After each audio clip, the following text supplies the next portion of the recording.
오늘은 2022년 4월 8일 사순 제5주간 금요일입니다. 성부와 성자와 성령의 이름으로 아멘. 요한이 전한 거룩한 복음입니다. 그때 유다인들이 돌을 집어 예수님께 던지려고 하였다. 예수님께서 그들에게 말씀하셨다.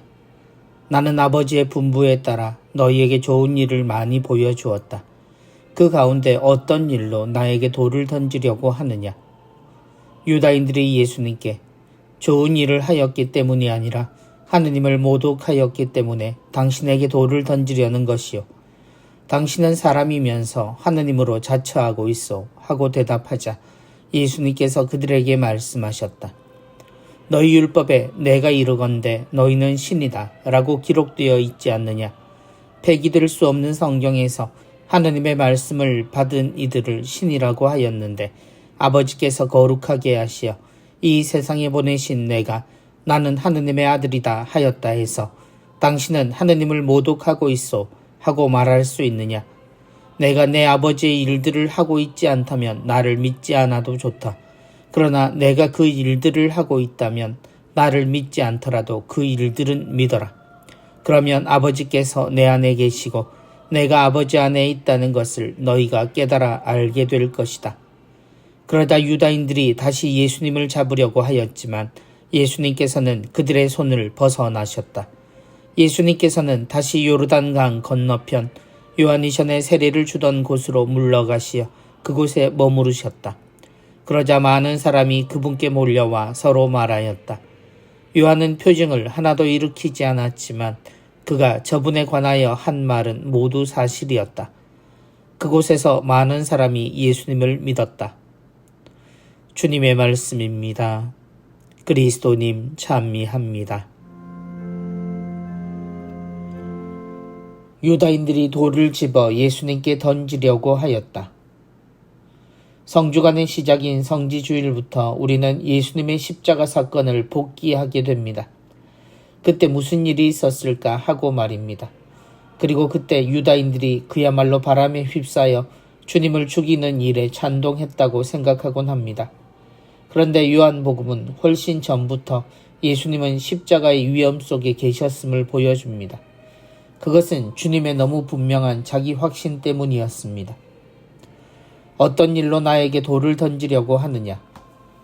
사람들의 일부는 이미 예수님에 대해 의심을 확신으로 가지고 있었기에 손에 돌을 들기에 이릅니다. 그 이유는 예수님이 하느님에 대해 너무나 분명한 태도를 가지고 있는 정말 보기 드문 분이었기 때문입니다.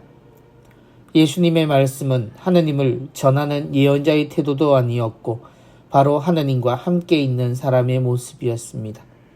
곧 하느님은 아버지요 당신은 아들로서 세상을 대하고 있는 예수님이셨기에 그들은 지나침을 떠나 신성모독의 죄를 이미 생각할 수밖에 없었습니다. 그럼에도 예수님은 그들의 이런 반응에 불만을 토로하십니다. 나는 아버지의 분부에 따라 너희에게 좋은 일을 많이 보여주었다. 예수님은 내용을 이야기하시고 사람들은 예수님의 표현을 문제 삼습니다. 사람들은 누구도 자신들을 하느님의 자녀로 여기지 못하고 하느님께 잘못하면 목숨을 잃는 약한 존재로만 여겼습니다. 그런 사람들에게 주님의 좋은 일과 옳은 일들은 힘을 잃어버립니다. 주님이 당신을 하느님의 아들이라고 또 하느님을 아버지라고 하는 순간 그들은 주님을 위험한 인물로 여겼고 세상에서 사라져야 할 인물로 여기고 있었습니다. 물론 그 가장 앞자리에는 그동안 스승의 자리를 차지한 채 하느님께로부터 사람들을 연약하게 만들었던 이들이 자리했지만 말입니다. 나는 하느님의 아들이다. 이 과감한 표현이 문제가 되었음을 주님도 알고 계셨습니다.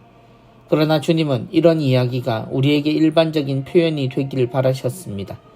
당신을 알고 당신 안에 머무는 이들은 모두 하느님의 자녀가 될 수 있음을 이야기하시는 주님은 더 이상 물러서거나 감추실 일이 없는 하느님의 아들의 완전한 모습을 보여주십니다.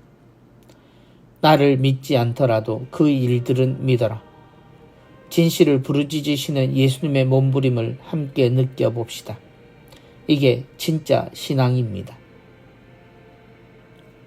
성부와 성자와 성령의 이름으로 아멘.